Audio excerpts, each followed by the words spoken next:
Bueno, pues muchísimas gracias, Javier, sobre todo por la invitación. Creo que voy a dar trabajo al que graba porque voy a estar moviéndome más que... bastante, vamos. Y muchísimas gracias a vosotros por asistir un sábado a estas horas a un curso. La verdad es que eso hablaba bastante de vuestra motivación. Mi tarea es hablaros sobre la relación que hay entre la actividad física y la alimentación desde un punto de vista, primero, de la racionalidad y luego usando esa racionalidad, como no puede ser de otra forma, para poner la evidencia científica encima de la mesa y que nos diga qué es lo que verdaderamente sabemos, podemos hacer y no podemos hacer. Como suelo siempre empezar, me gusta hablar un poquitín de mí para que pongáis en contexto mis palabras y si creéis que en algún caso pueden estar sesgadas o de alguna manera modificadas por mis compromisos comerciales, laborales, profesionales, etcétera, etcétera, quiero que sepáis que trabajo en esta universidad, en los grados de nutrición, de farmacia y de enfermería, que tengo un blog, El Nutricionista de la General, que suelo alimentar menos de lo que me gustaría, pero con una frecuencia de por lo menos 1, 2, 3 veces al mes, y así desde el año 2012, que formo parte del equipo del Comidista, de La Mirada Común, un proyecto digital, que colaboro con la red de divulgación científica Naucas, que participo en el programa Ser Consumidor, y que me pagan una serie de señores de la industria alimentaria o relacionados con la industria alimentaria.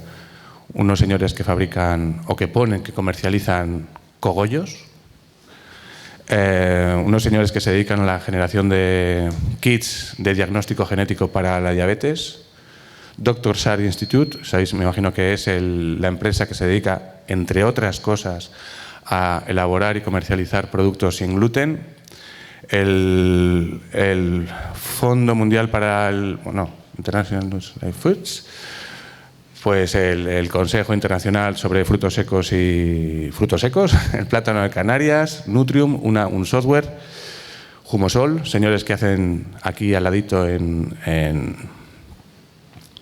¿cómo se dice? En Fuentes de Ebro, cebollas, y con la OCU.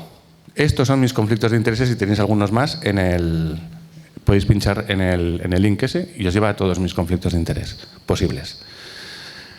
Os quiero comentar que podéis tomar todos los apuntes que queráis, no va a haber mucho que escribir, salvo lo que queráis tomar de mis palabras. Si me puedes bajar un poquito a mí, porque creo que se acopla. Guay, gracias. La presentación se va a quedar a vuestra disposición en PDF. La tenéis a vuestra entera disposición y lo único que tendréis que hacer es contactar con la dirección del curso, con Javier, que se ha marchado ya, no sé de qué forma, o me escribís a mí, esto sí que podéis tomar nota, estoy a vuestra entera disposición, con las manos en la mesa, @gmail.com, si queréis, os interesa. Y yo gustosamente os pasaré la presentación en PDF. Bien, lo primero que quiero hacer o que me gustaría es que vaciarais, como decía Bruce Lee, que vaciarais vuestra mente, que pusierais vuestra mente en blanco, ¿vale? Porque lo que vais a escuchar de mi boca, probablemente no sea lo mismo que vayáis a escuchar o que esperéis escuchar en este tipo de cursos. Creo que en cierta medida os va a sorprender. Me gustaría que no fuera así, pero creo que os va a sorprender. Y lo primero para sorprenderos es que voy a empezar con un grabado del siglo XVII, un grabado flamenco del siglo XVII, que es tal que así, de Jan Valdebelde. ¿Y por qué me traigo esto aquí? Porque al pie de la foto del grabado, de la foto de entonces, hay una inscripción que pone Populus Bull Decepi, que traducida al castellano, ya sabéis que cualquier cosa dicha en latín suena como mucho más profunda, ¿no? Pero traducida al castellano viene a ser como la gente quiere ser engañada. Queremos creer que existe aquello que nos gustaría que existiera. Y nos flipamos. Hablando en plata, nos flipamos. De Jan Valdebelde podemos ir a Nietzsche, que lo sintetiza mucho esto mucho mejor en una frase. La gente no quiere escuchar la verdad porque no quiere ver sus ilusiones arruinadas. Y nos cuesta entender muchas veces la verdad. aunque sea la ciencia rigurosa, no nos interesa, porque nos gusta creer otras cosas. Así que voy a empezar por citar al grandísimo Julio Basulto, que si no lo seguís os recomiendo que lo hagáis en redes sociales y que os compréis su libro Comer y Correr. Sí, es en ese orden, Comer y Correr, que no tiene desperdicio. Julio Basulto, me vais a permitir que lo lea yo también, pero no me acuerdo de memoria, dice, lo primero que llama, en ese libro de Comer y Correr, lo primero que llama la atención en el bonito mundo de la alimentación y de los complementos dietéticos ligados al mundo deportivo es que se trata de una cuestión atrozmente compleja. Todo tiene que estar embebido de algo enzimático, aminoacídico, proteínico, inmunológico, neurológico, gluconeogénico, anabólico, catabólico, bioquímico, hidrolítico, insulínico, polifenólico, fitoquímico y, en resumen, hiperbólico. ¿Os suena, no? ¿Os suenan todos estos términos? Vosotros tenéis formación universitaria y os dedicáis de alguna forma a pautar o recomendar algún tipo de suplementos, complementos, quién sabe si alguna directriz dietética. Pero imaginaos todas aquellas personas que no tienen formación universitaria y necesitan de estas palabras para dar empaque al mensaje, aunque no entiendan qué es lo que significa. Os presento a Pilar y a María. Pilar no es deportista y lo que vamos a hacer es averiguar cuáles son o cómo vamos a hacer la pauta de Pilar y en qué medida se van a cubrir sus necesidades diarias o temporales. Pongamos que en una circunstancia general, Pilar tiene unas necesidades nutricionales cuantificadas en 2.000 kilocalorías al día. Necesita una serie de vitaminas, de minerales, de agua, de electrolitos, antioxidantes, ácidos grasos esenciales, aminoácidos esenciales, etc. Supongamos que contamos con el mejor del equipo de nutricionistas del mundo y le pautamos, por ejemplo, pues una de las guías de referencia que más impacto tienen, que más respaldo tienen tanto en la ciencia y acogida por ser independientes y mejor hechas están, que son las guías de nutrición, el plato de alimentación saludable de la Escuela de Salud Pública de la Universidad de Harvard. Y en base a esa dieta que sigue Pilar, recibiendo 2.000 kilocalorías, cubre absolutamente todas las cantidades diarias recomendadas de todos los nutrientes, sobre los que tenemos constancia que existe una cierta necesidad. Sin embargo, María sí es deportista. Por cierto, María y Pilar son gemelas, aunque no lo parezcan, son gemelas homocigóticas. Os lo pongo aquí para que las veáis. Son gemelas homocigóticas, es verdad, ¿eh? Bueno, no es verdad que se llamen María y Pilar, ¿eh? Eso es mentira. Bien, sin embargo, como os decía, María no es deportista.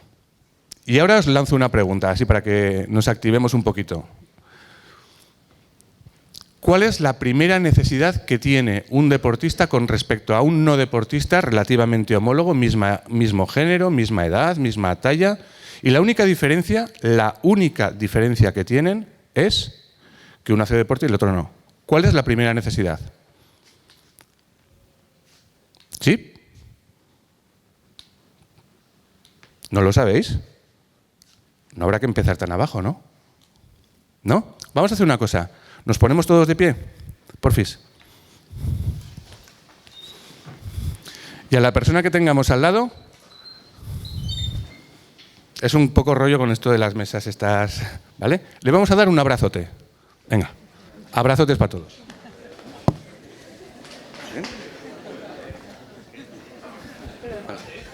¿Ya? ¿Sí? Ya os podéis sentar. Estupendo. ¿Estamos más activados? ¿Sí? Bien, contadme. ¿Algún valiente que se atreva a decirme la difícil pregunta de qué es lo que necesita un deportista frente a un no deportista de manera clara y concreta? Lo primero que destaca, ¿qué es? Bien, las calorías. ¿Estamos todos de acuerdo? ¿Hay alguien que esté en desacuerdo? Ya no sé si no es porque estéis en desacuerdo o porque no os atrevéis, sinceramente.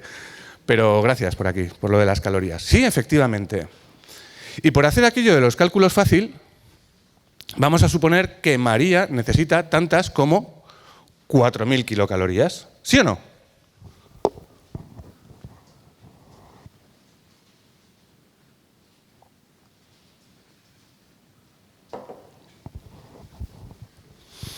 ¿4.000 kilocalorías? ¿Y qué hacemos para eso? Si queremos una alimentación diversificada, sana, equilibrada, todas esas palabras que suenan relativamente huecas, pero que toman sentido una vez que conocemos determinadas guías, pues le damos el doble de lo que come Pilar. Y cuando le demos el doble de lo que come Pilar, que recibe todas las cantidades diarias recomendadas de todos los nutrientes esenciales, más antioxidantes, etcétera, etcétera, ¿qué es lo que va a recibir María? Pues aparte de las 4.000 kilocalorías, va a recibir el doble de vitaminas, de minerales, de agua, de electrolitos, de antioxidantes, de ácidos grasos esenciales y de aminoácidos esenciales. ¿Sí o no? ¿Hay alguien que discrepe de esto? ¿No? De verdad, ¿eh? Os lo pido de verdad. Esta pregunta sí que es un poquito más difícil.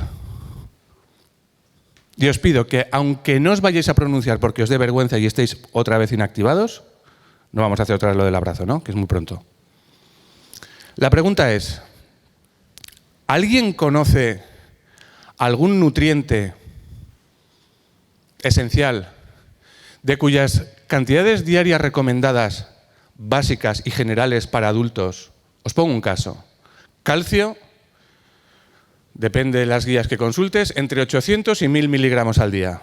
Es uno de los elementos que más requerimientos tiene, o que más altas están las recomendaciones con respecto a su consumo. ¿Conocéis algún nutriente que en alguna circunstancia del periodo vital, por cuestiones fisiológicas o patológicas, llegue a duplicar la cifra con respecto a las recomendaciones generales? Levantad la mano los que no sabríais responder esta pregunta. Levantadla, bien fuerte, bien alto para que nos veamos. Dicho de otra forma, no tenéis mucha idea de cuáles son las cantidades diarias recomendadas o en qué magnitudes se mueven, por lo menos, ¿no? Bueno, pues entonces os lo tendré que decir yo. No. Es decir, en el embarazo, por ejemplo, en la lactancia, durante el crecimiento, las cantidades diarias de calcio y de otros nutrientes cambian con respecto a la recomendación general. En el caso del calcio, que es uno de los que también más crece, llega a situarse en torno a los 1.600 miligramos de calcio al día. Casi se duplica o se duplica. Pero esto no se da en ningún otro nutriente. De vitamina C, las recomendaciones generales están en torno a los 90 miligramos día. ¿Qué circunstancias especiales pueden condicionar?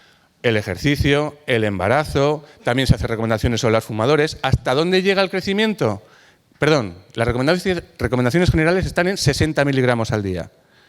¿Y hasta dónde crecen estas recomendaciones? Hasta los 90 miligramos. Si supongamos que Pilar está tomando 60 miligramos porque tiene una dieta ultra, super, mega, estupendamente calibrada, ¿cuántos miligramos de vitamina C está tomando Pilar? Perdón, María. María 60, perdón, Pilar 60, María 120. Ya está tomando, es deportista y ya está tomando incluso más de lo que las recomendaciones más exigentes le pudieran recomendar. Bien, dicho esto, porque tened en cuenta que tanto Pilar como María estaban comiendo de una forma absolutamente cuantificada, medida y guiada por los mejores nutricionistas del mundo, quiero que veáis cuál es la imagen que representa la distribución de las calorías a partir de alimentos de la población española. No es santo de mi devoción, pero todo el mundo conoce la pirámide de la alimentación saludable, ¿sí o no? ¿Sí? Más o menos tiene una idea de cuáles son los grupos de alimentos que están abajo, cuáles son los que están en los escalones intermedios. Pues en vez de coger y poner la pirámide de las recomendaciones, vamos a poner la pirámide o la figura que salga con respecto a cómo comen los españoles, de qué grupos de alimentos se nutren. Es esta la pirámide. de cómo comemos. Vaya, en donde las proteínas y además provenientes de alimentos cárnicos procesados suman una cantidad importantísima. Y yo no sé con qué, sinceramente, si tratáis y si es que tratáis, con qué tipo de deportistas asesoráis o trabajáis. Pero tened en cuenta que tanto María como Pilar representan a una población de ciudadanos que practican deporte, pero que pertenecen a la población general y que, dicho de otra forma, tienen una cierta tendencia a comer así, son parte de la población general.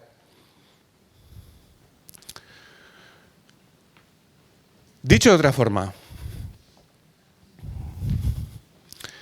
si esto, en vez de un coche y un alerón, fuese la alimentación y los suplementos, en la población general deportista sucede esto. El coche, el megacoche ese, es nuestra alimentación y nos gastamos un pastizal, una serie de recursos absurdos, ridículos, en forma de suplementos, que ahora enseguida veremos qué efectividad o qué seguridad tenemos sobre su efectividad o sobre su efecto. Sin embargo, el mensaje que recibimos muchas veces con respecto a los suplementos está inflado o hinchado a través de los medios de comunicación. Mirad, ¿lo conocéis? ¿Alguien os suena? Este ex campeón del mundo, Marc Warnecke, alemán, que en el año 2005, o 6, sí, 5, en el año 2005 se hizo campeón del mundo de braza con 35 años. A mí esto me desquició porque este tío tiene la misma edad que yo. Y me desquició sobre todo los titulares. No 35, que no, estarían bastante mal llevados. Digo, que decir que cuando él tenía 35, yo también. El titular del Heraldo de Aragón, que he sido incapaz de rescatar, pero creedme que era así, el titular del Heraldo de Aragón era el abuelo Marc Warnecke. Yo me cago en... Mal empezamos. Campeón del mundo de natación gracias a su secreta sopa de aminoácidos. Yo, joder, qué titular. Bien, entonces fue gracias a esa supuesta sopa secreta de aminoácidos. Nadie decía nada del entrenamiento de este chaval. Nadie. Parece que una semana antes de los campeonatos del mundo de verano aprendió a nadar, pero que como tomaba la sopa de aminoácidos, pues se hizo campeón del mundo. O sea, tú leías el titular y dices, se puede interpretar, sí. Este no sabía nadar, pero tomaba sopa de aminoácidos, secreta. ¿Vale? Recientemente, en el año 2018, por supuesto, sacó tajada con su secreta sopa de aminoácidos y creó una línea de suplementos. Y en 2018 ficha por el Liverpool y diseña para el equipo 2 pócimas secretas. A mí tanta pócima secreta, tanta sopa de aminoácidos secreta y todas esas cosas me hace pensar que el futuro de Marc Warnecke, o el presente, quien lo sabe, se parezca más bien a esto. Que es lo que verdaderamente cree la gente que consigue a través de los suplementos. Tenemos aquí al doctor Escribano. ¿Os suena? Es bastante conocido.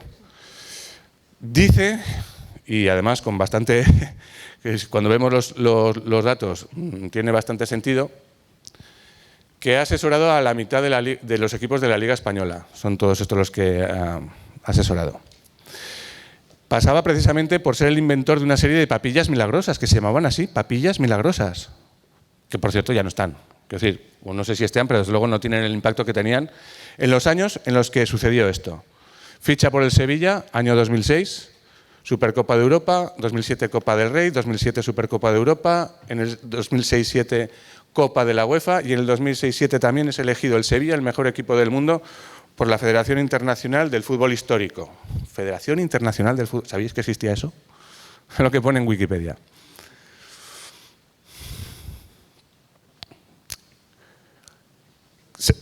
¿Alguien se acuerda de este caso? ¿Qué era y en qué consistía la papilla milagrosa y también hasta cierto punto secreta y el procedimiento de aplicarla del doctor Escribano? ¿Alguien se acuerda o no? De verdad, no sois tan jóvenes. Pero un poco de historia hay que estudiar, ¿eh? Historia de hace 10 años, tampoco es para tanto. ¿No lo sabéis? Pues consistía que en los descansos de los partidos de fútbol les daba una sopa, pócima, papilla relativamente secreta, que al final resulta que no era tanto, de tal forma que salieran al segundo tiempo pues como cohetes y que tuvieran una ventaja significativa sobre sus oponentes, que no tomaban la papilla. Zaragoza, año 2000, Liga 2007-2008. Ficha el doctor Escribano. ¿Qué sucede? Que el Zaragoza baja a segunda. Y ahí empezó un poco el tortuoso camino que lleva últimamente el Zaragoza. De todas formas, a mí el doctor Escribano me cae bastante bien, en el sentido de que por lo menos la papilla milagrosa esta, que de milagrosa no tenía nada, eran básicamente, y en sus propias palabras, eran una especie de batidos detox. Eran batidos de frutas, verduras y hortalizas. Tenían también algo de hidratos de carbono más concentrados en forma de, decía, pasta, pero todo en forma de papilla. O sea, por lo menos era comida, pero no era secreta combinación de aminoácidos, no eran fórmulas magistrales ni cosas así. En ese sentido, por mi parte, chapó. Pero, sin embargo, el éxito de esos equipos de fútbol, incluidos los del Sevilla, pasaban precisamente por la toma de esas papillas milagrosas. Bien. Vamos a ver un poco qué es lo que dice la ciencia con respecto al uso de suplementos o al papel de la dieta o cómo interpretan el uso de la dieta los deportistas. Mirad, si queréis, si se hubiese querido, se podrían haber traído aquí, no sé, 200 papers, 500 papers, demostrando no, que a mí esta palabra con respecto a los papers no me gustan, mostrando determinada situación con respecto al uso, que si de la proteína, de la creatinina, de la vitamina C, del bicarbonato sódico, del citrato,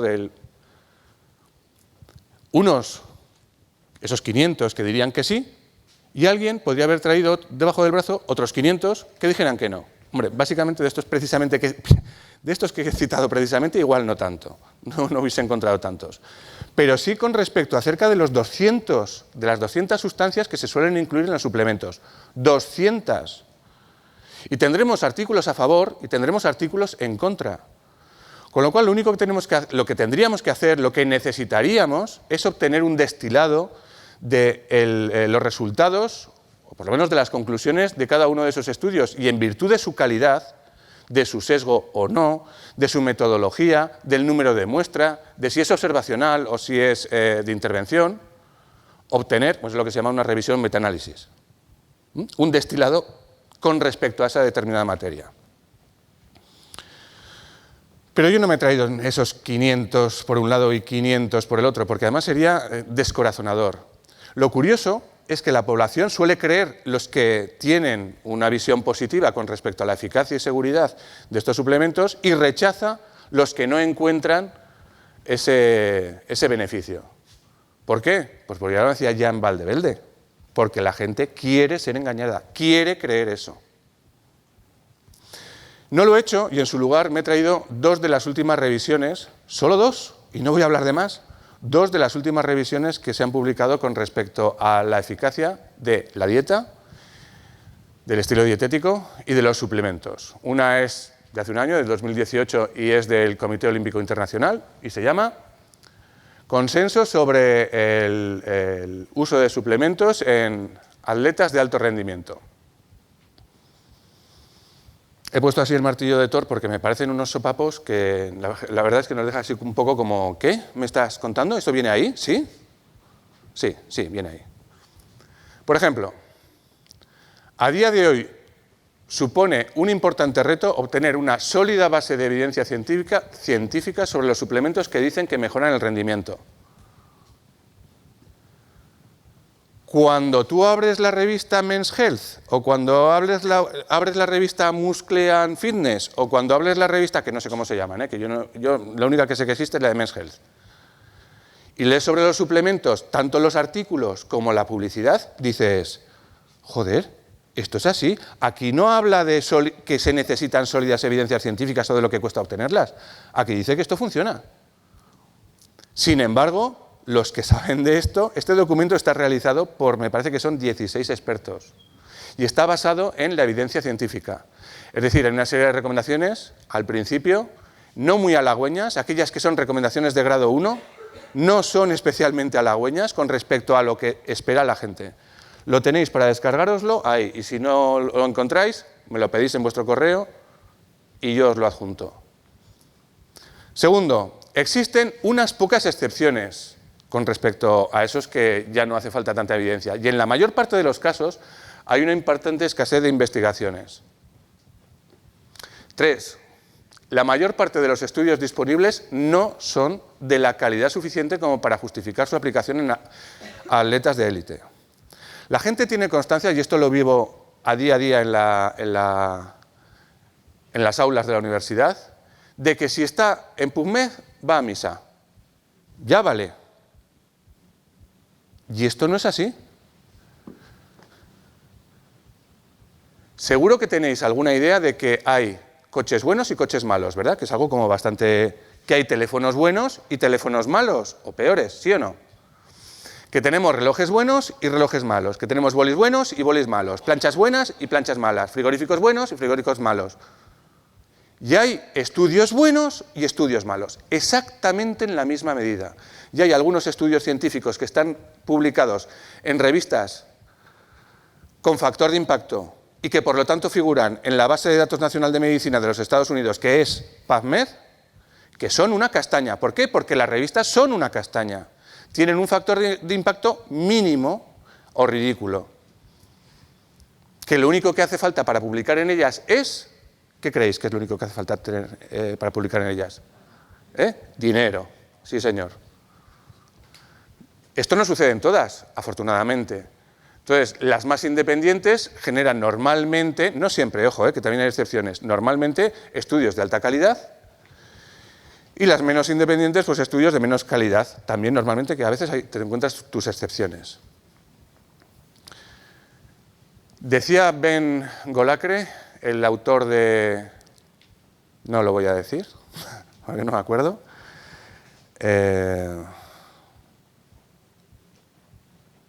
¿Sabéis quién es? Ben Golacre, ¿no? Pues deberíais, porque mola muchísimo. Es un médico divulgador que ha escrito 2 libros, uno relacionado con la farmacia, la industria farmacéutica, y el otro sobre, creo que, los productos, abro comillas, naturales. No me acuerdo del título. Que viene a decir lo siguiente. Hay una cita suya que es textual, más o menos. Textual más o menos es curioso, ¿eh? No hay idea en el mundo que, por extravagante que sea defendida en alguna parte del mundo por alguien que tenga un doctorado. Y con los estudios científicos pasa exactamente igual. Da igual lo que quieras encontrar, que casi seguro que alguien habrá escrito lo que tú quieres encontrar. O luego habrá que ver con qué calidad, si será reproducible, etcétera, etcétera. Más sobre este mismo documento. Esta me gusta especialmente. ¿Por qué? Porque alude precisamente al campo de mi trabajo. Los suplementos dietéticos podrían desempeñar un pequeño papel en el plan de nutrición deportiva de un atleta. Que te lo está diciendo el Comité Olímpico Internacional, en base a una selección de la literatura mediante procedimiento científico y organizado todo esto a nivel de evidencia. Esta es la primera frase donde entran las conclusiones. El documento creo que tiene cerca de 26 páginas. Cuando empieza en conclusión, la primera frase es esta. Cambiamos de documento. Este es de 2016, si mal no recuerdo, sí, así es, del American College of Sport Medicine, publicado al mismo tiempo o elaborado al mismo tiempo por la Academia Canadiense de Dietética, también en un documento basado en la evidencia científica, con niveles de evidencia y grados de recomendación. ¿Cuáles son algunas de las perlas que nos encontramos ahí? Los testimonios y un marketing atractivo empuja a los deportistas a considerar el uso de suplementos.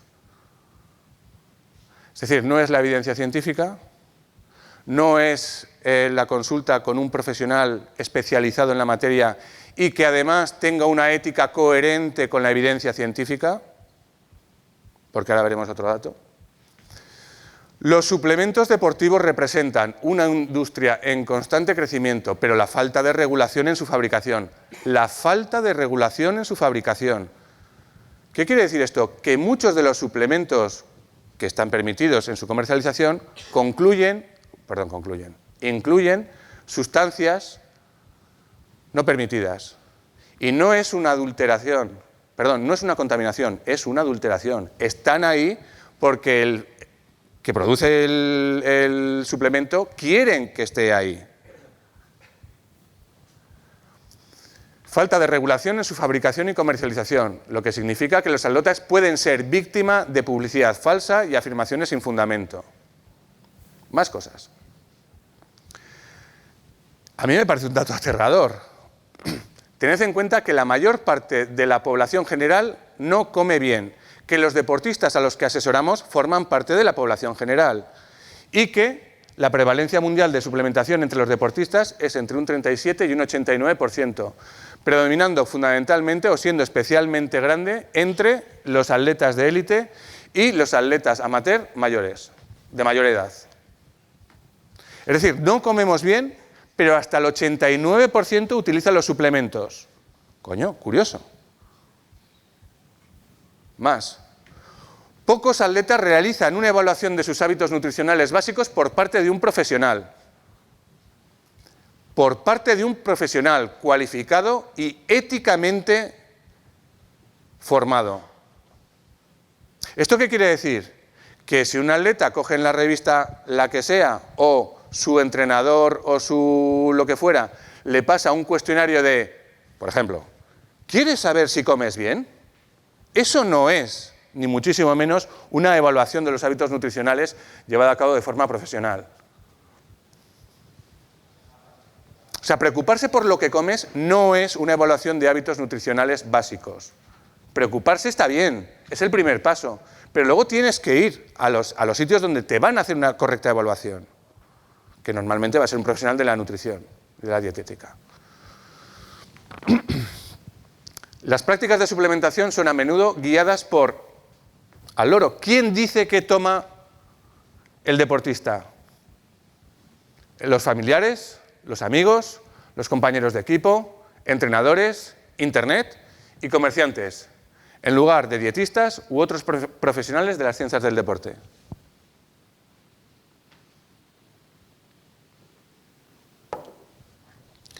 ¿Quién le dice a María, que era la deportista, que tiene que tomar tribulus terrestris? ¿Quién se lo está diciendo? Se lo dice la revista, se lo dice una compañera o excompañera de deporte, se lo dice un familiar, se lo dice un conocido, se lo dice el que al otro lado del mostrador le está vendiendo tribulus terrestris. ¿Funciona? No, eso ya te digo yo, no. ¿Tenemos estudios en los que se dice que funciona? Sí, muchos. ¿Funciona? Con la evidencia científica en la mano, tenemos, me refiero ahora en concreto porque me ha salido al tribulus terrestris, de que no.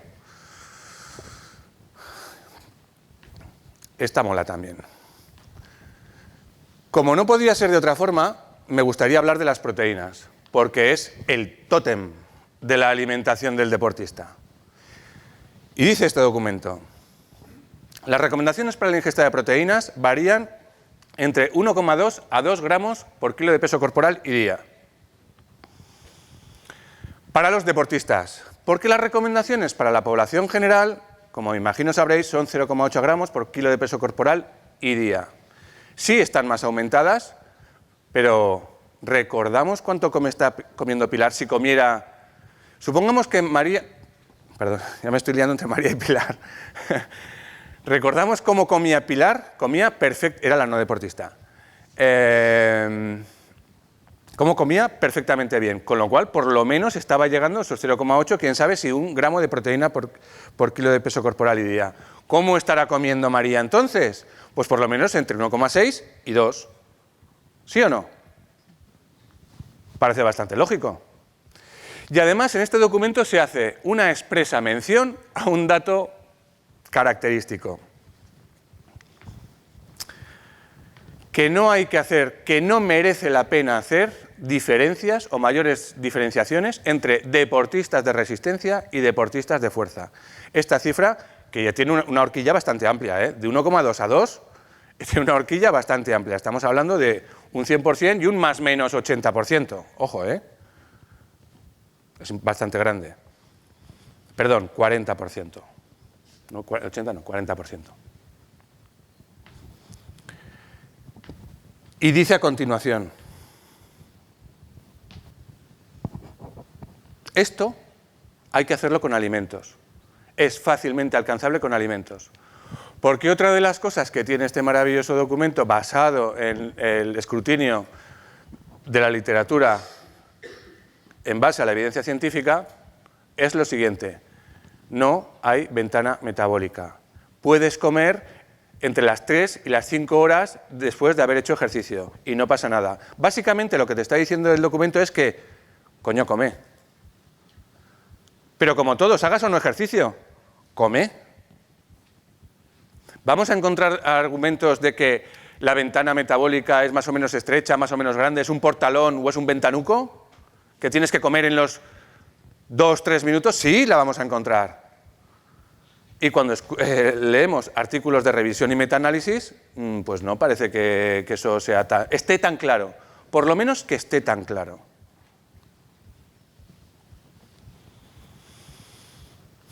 Siguiendo con las proteínas.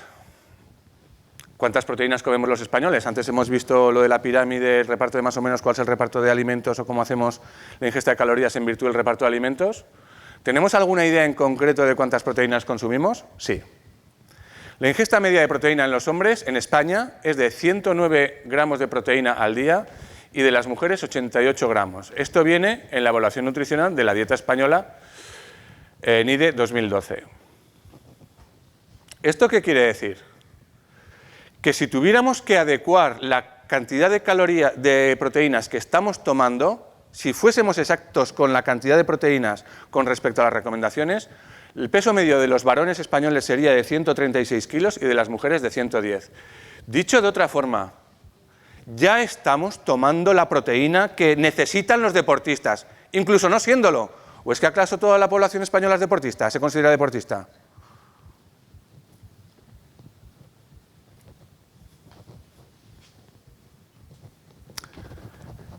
¿Quién sabe qué es esto? Bien, yo soy de Pamplona. Voy a salir chirriando ruedas hacia allí. Bueno, vivo aquí, pero voy a salir chirriando ruedas hacia allí porque tengo una importante ceremonia familiar a la 1. Con lo cual me hacía especialmente ilusión poner esta fotografía. ¿Y por qué la he puesto? No porque sea de Pamplona, pero sí sé qué significa esto, precisamente igual por ser de Pamplona. ¿Sabéis qué están haciendo en ese preciso momento? ¿Sabéis qué es Pamplona? ¿Sabéis qué momento en Pamplona es? Por lo menos, ¿qué hora? ¿Qué hora es? Son las 8 entre menos 3 y en punto. Que es cuando se corre el encierro y la gente va corriendo a la hornacina que está en la Cuesta Santo Domingo para, a modo de ritual insustituible, porque si no vas allí no corres, rezar al santo, cantar al santo para que te protejan el encierro. Y así hasta 3 veces, y lo has de hacer las 3 veces.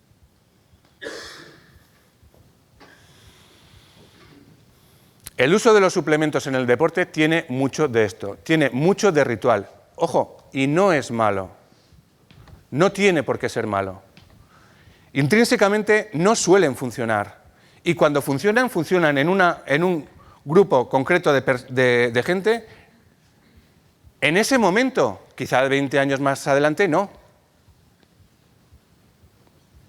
Y está bien utilizar esos rituales cuando nos vinculan, nos enlazan para realizar una actividad positiva que implica superación, que implica la práctica de una actividad saludable. Está bien y siempre y cuando, evidentemente, no nos hagan mal. Es decir, ¿qué tiene de malo rezar a San Fermín? Es absurdo. ¿Está escuchando a todos San Fermín?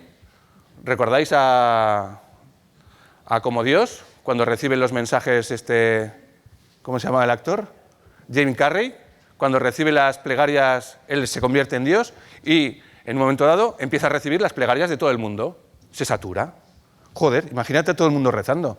¿Está escuchando San Fermín todas estas plegarias? ¿De verdad creéis que a todos los que ha cogido es porque no han rezado?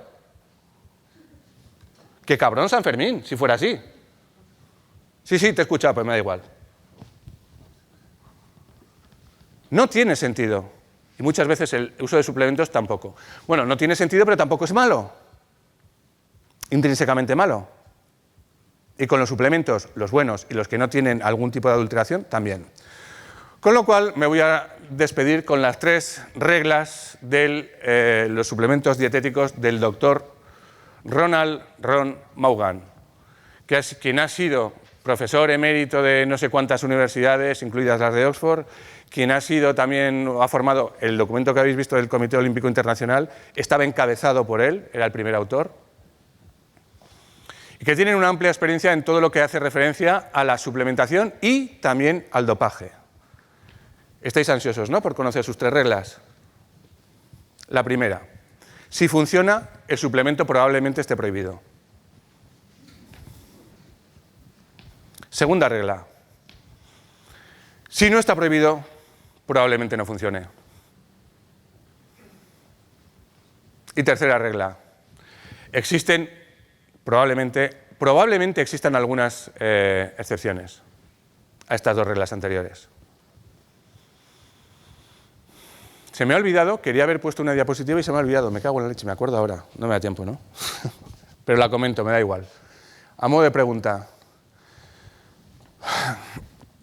¿alguien ha visto la película? ¿Alguien sabe quién es el villano que se llama, el villano de película, de ficción, que se llama Síndrome? ¿Suena Síndrome? Síndrome. ¿Quién eres? Síndrome. ¿Quién es? ¿Os suena? ¿Nadie lo sabe? ¿No? ¿Y los que tienen hijos? ¿Tampoco? ¿Hay alguien que tenga hijos? ¿Cuáles? ¿Los Increíbles os suenan? Ah, sí. ¿Quién es Síndrome? Síndrome es ese chaval que admira a esa gente que tiene sus superpoderes en su tiempo, cuando la población general no los tiene, y que en un momento dado traba contacto con uno de ellos, en concreto con Mr. Increíble, y por circunstancias le termina, Mr. Increíble, no queriéndolo y ajeno a su voluntad, le termina haciendo un feo al chaval. Al principio no se llama Síndrome, se llama, no sé, Fred, pongamos Fred, da igual. Y decide encaminar su vida a un propósito, que es conseguir que todo el mundo tenga superpoderes. ¿Para qué? Y lo dice bien claro, para que cuando todo el mundo sea súper, nadie lo sea. Si el suplemento no está prohibido y es accesible a todo el mundo, ¿por qué no lo utiliza todo el mundo y se pondría todo el mundo al mismo rasero? Si estamos hablando de cuestiones competitivas, si estamos ya hablando de cuestiones de imagen y tal y cual, ya apaga y vámonos. Pero no es mi terreno es el de la salud. Todo esto se resume, en esta otra frase de Dr. Vaughan que dice, algunos suplementos funcionan para algunas personas en algún momento, pero muchos suplementos, la mayoría de ellos, no funcionan para nadie en ningún momento. Así que, como hablábamos antes al principio, no nos flipemos, ni flipemos a nuestros asesorados. Bueno, pues muchísimas gracias por su atención y antes de despedirme sí que me gustaría hacer mención, gracias otra vez de nuevo a Javier Vidal, que el día 8 y 9 también... ¿Javier está por aquí? ¿No? No. Creo que será por aquí. Habrá un curso precisamente del Consejo Nutricional, tanto individual como poblacional, y que tendré el placer de conducir. Ahora sí, muchísimas gracias.